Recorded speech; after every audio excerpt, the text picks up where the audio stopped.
Ito yung ginawa namin sa Rojas City, Capiz for 2 days and 1 night.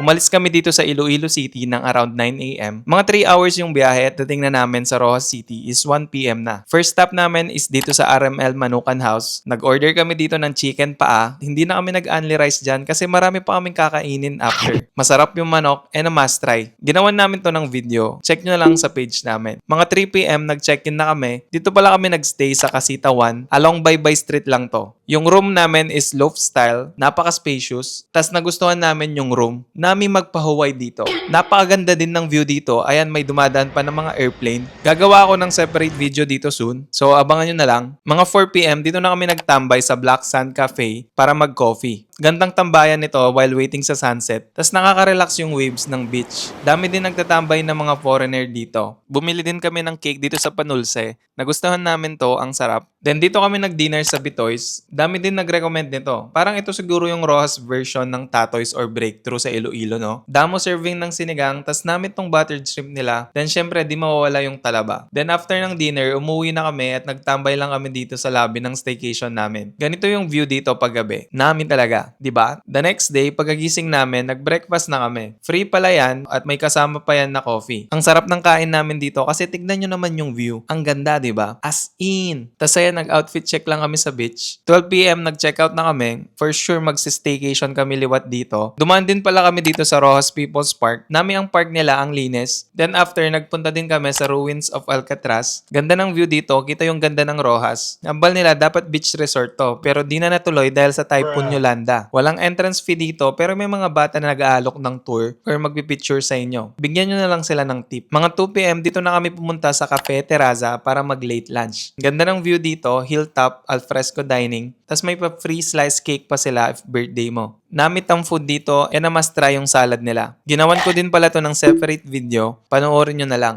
Then after nun, umuwi na kami pa Iloilo. Ang ganda ng sunset oh. Pero ito talaga yung highlight. Nakita pa namin si Superman dito. And finally, mga 6 p.m. nandito na kami sa Iloilo City. Sobrang ganda at nag-enjoy kami sa Rojas and for sure babalik pa kami dito next time. Ewan ko ba ba't sinasabi nila na may aswang daw dito, pero wala naman kaming nakita. Ang babait kaya ng mga tao dito, no? Comment kayo anong favorite food or place nyo sa Rojas para itry namin to next time. Bye!